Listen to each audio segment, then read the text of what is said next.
We're kind of just chasing the clock today. Bullhead City shut down all their beaches and their ramps in town, so we're gonna run out to Jack's, and we were in town, and we got to get out there early before they close everything down.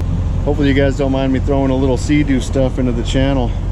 I didn't want to start a separate one just for the Sea Doo, but it's all relative because this has the same engines, close to the same engines.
It's going to be really busy out here, so we got out here early. I thought we didn't get out early enough, but we're fine.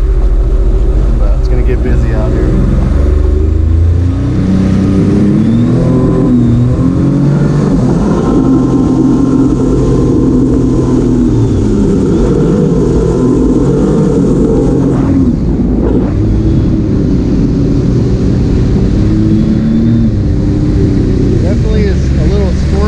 Passengers at slow speed.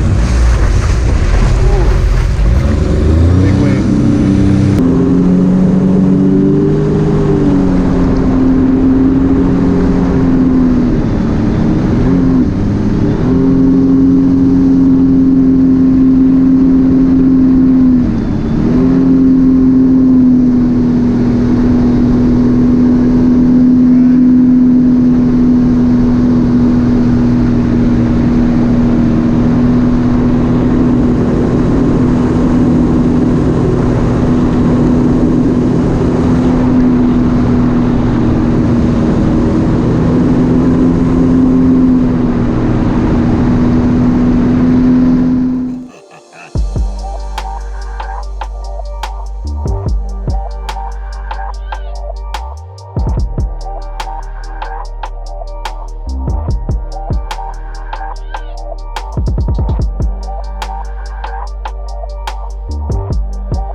On the river here, didn't realize I was in the current, so let me get back over to it. Oh, there she is. So we found a little place to stop. It's a good thing I did because my mount was broken. Almost lost this camera, but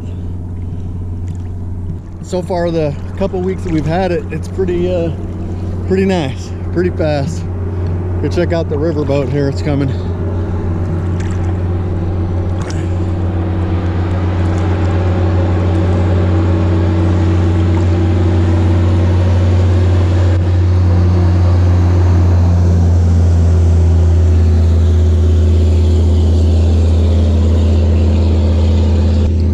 So busy waving, I don't even think I got that in the frame. Woo! So if you don't know, that's the boat that goes from Laughlin to Havasu. And I need to get out of this current before I end up in Havasu.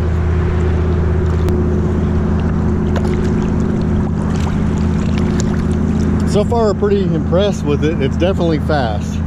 There's no doubt. This thing is super fast. One of the things we wish it had that it doesn't come with, and those deluxe Yamahas, they come with the a boarding step. This one doesn't have a step, so and I can't even find one, but I'm sure there is one for it, but I haven't found it yet. But that would be nice. But it's actually not too hard to get on if you just come to the side.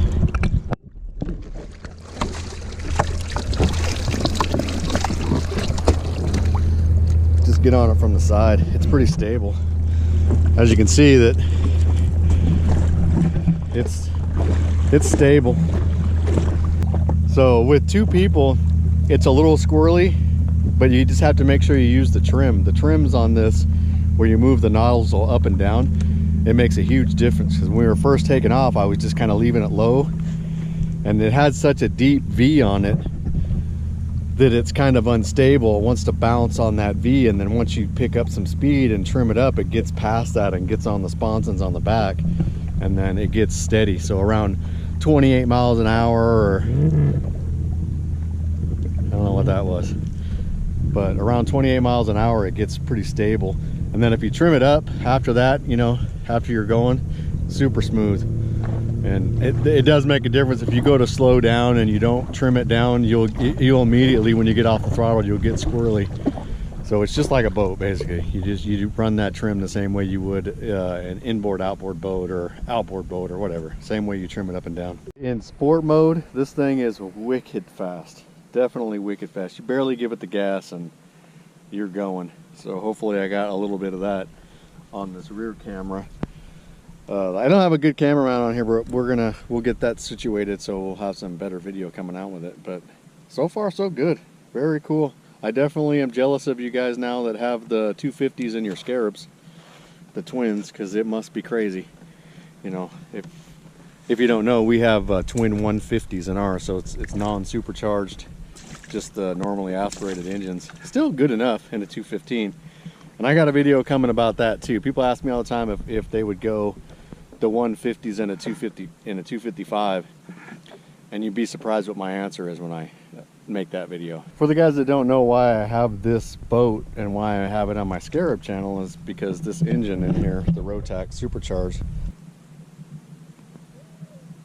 it's almost the same as what you have in the Scarabs if you have the 300s or the 250s, but this engine is actually a 1630 instead of a 1503, so it's a little bit bigger. So there's kind of news going on with Scarab, whether supposedly that it's going to split off from its parent company. So we'll have to wait and see what happens there. See if somebody else picks it up, or it just ends up being a standalone. I would expect. I don't think it's going to just go away, because they do sell a lot of them.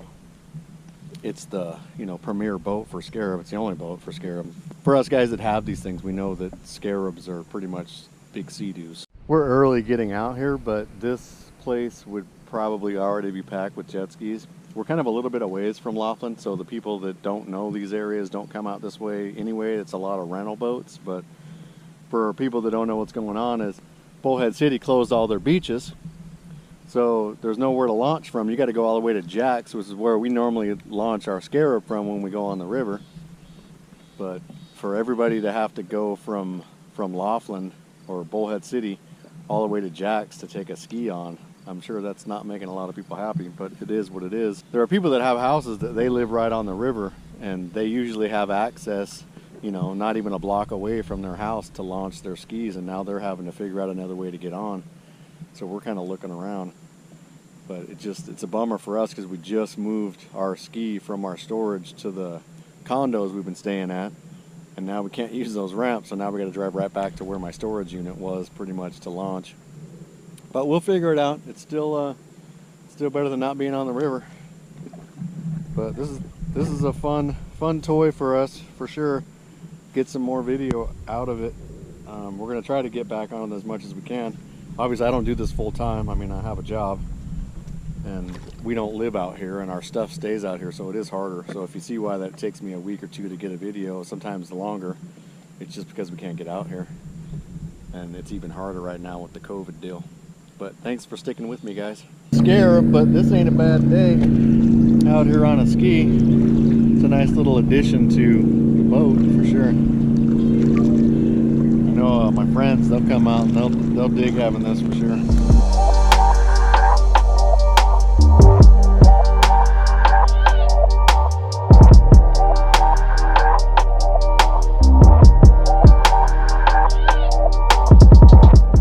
Definitely could have learned a little something from their Sea Doo cousins. Is the stitching on the seats. It's all double stitched. So I don't know why Scarab didn't do that on the back. They did it on the front of the seats. The front seats are all double stitched, but the back seats, I don't know why. And it looks really nice. Definitely has that sport bike feel to it with the like a sport bike tank. You can put your knees in there. But it definitely has that sleek look to it. I think my only real complaint so far is if it had more storage, but I'll show you later. It has a ton more than those Yamahas, and those aren't that's not the bottom of the line Yamaha. I expected it to have way more storage. That was a big surprise.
Welcome to the toy box. It's where we keep all the magic. What's up, guys? So let's just do a little quick comparison of these skis. They're not really apples to apples because this is, you know, a higher model. This is you would compare this more to a Yamaha 1800 or something like that. But these aren't the base models of the Yamahas. These are the deluxe, so they're not bad machines either. But let's just do a little comparison. So first thing I noticed when I got this, when I got the RXP, I would have rather bought the RXT. I think I've said that 100 times already, but I just would have rather had the 3-seater so that way I would have more storage, because this is, you know, this is your main storage on this in here, which is pretty decent for this, for basically a race ski. And then you have a little bit here you know, there's your main storage for both of these. So I wish I had more for the front. But then what surprised me, and like I said, these are not the base model. There's actually a model under this one, under the Deluxe, where you can see this little cutout where that one, the base model, this is where the reverse would come up. It's a mechanism instead of it being on the handlebars, you know, as a brake. So, but one of the things that surprised me is, so you go to look at Yamaha storage, everything's harder with one hand. So you pull off the Yamaha seat, and that's not much. And then that's your access. This in here is your access to the engine, which is not much. So that was something that definitely surprised me about Yamaha, is I thought that they were going to have way more storage than the Sea Doo, at least in this model. I thought would have way more. And then another reason why I don't really like Yamahas is they still use these rubber tie downs. Everything's harder with one hand. But that I don't even, what do you do with that? I don't know. Just, I'm not even sure what you would put in there. But so that definitely surprised me that was all the storage that these things had. But that's all you got. Then you can contrast it for this thing to see how much easier it is to get into this engine. I mean, I can get in here easily to work on that. And you know, if you compare the Deluxe to a Spark, they're not easy to get to either on the Spark, but you have to just take pieces off and then you can get to the whole top of it, but you do have to take it apart. So I can't really pick that apart too much, but if you look at the difference of the buckets, you know, this is their reverse bucket in here, and the Sea Doo has the IBR on it. Different system of doing it for sure, but these are still nice skis. I mean, they're way less than what I paid for them, so I don't know how these compare to a Spark or a Trix or something as far as the money. I know the Spark, base Spark is $5,000-$6,000, and these, I want to say this was around 8 or 9. I'm not positive though, but I think that's what they were telling me. We all bought these machines from the same place out here, and this is the last ones they had, so we really didn't have any choice. We got what they had. That's the times we're in now, guys. Hopefully I filmed enough to make a decent video. I call it a review, but it's not really a review because I didn't really spend enough time on it to show you how things work on here, but I'll definitely get to that. And we're coming out here next weekend for a week, so I'll get some Scarab footage out for sure. But definitely got some stuff we're going to talk about on the Scarab next week, so we'll get some video out for there. So I appreciate you guys watching. Thanks for letting me add the Sea Doo into the mix, so we can kind of see how these engines work, even though they're not exactly the same, but you know, close enough. I think that's the main thing about the channel, is you can just, one thing, if you're waiting for your boat, or you know, you have a boat and it's not near you, everyone likes to watch videos of their stuff when they can't use it. I mean, I watch some of my own videos because I can't see my stuff because it's way out here. So that's one of the reasons why I do it. That's the main thing, is just so we can find out how reliable they are. Put some of the rumors to rest maybe, or if we don't put the rumors to rest, we can for sure show how it does go wrong. And so I appreciate you guys watching. Thanks.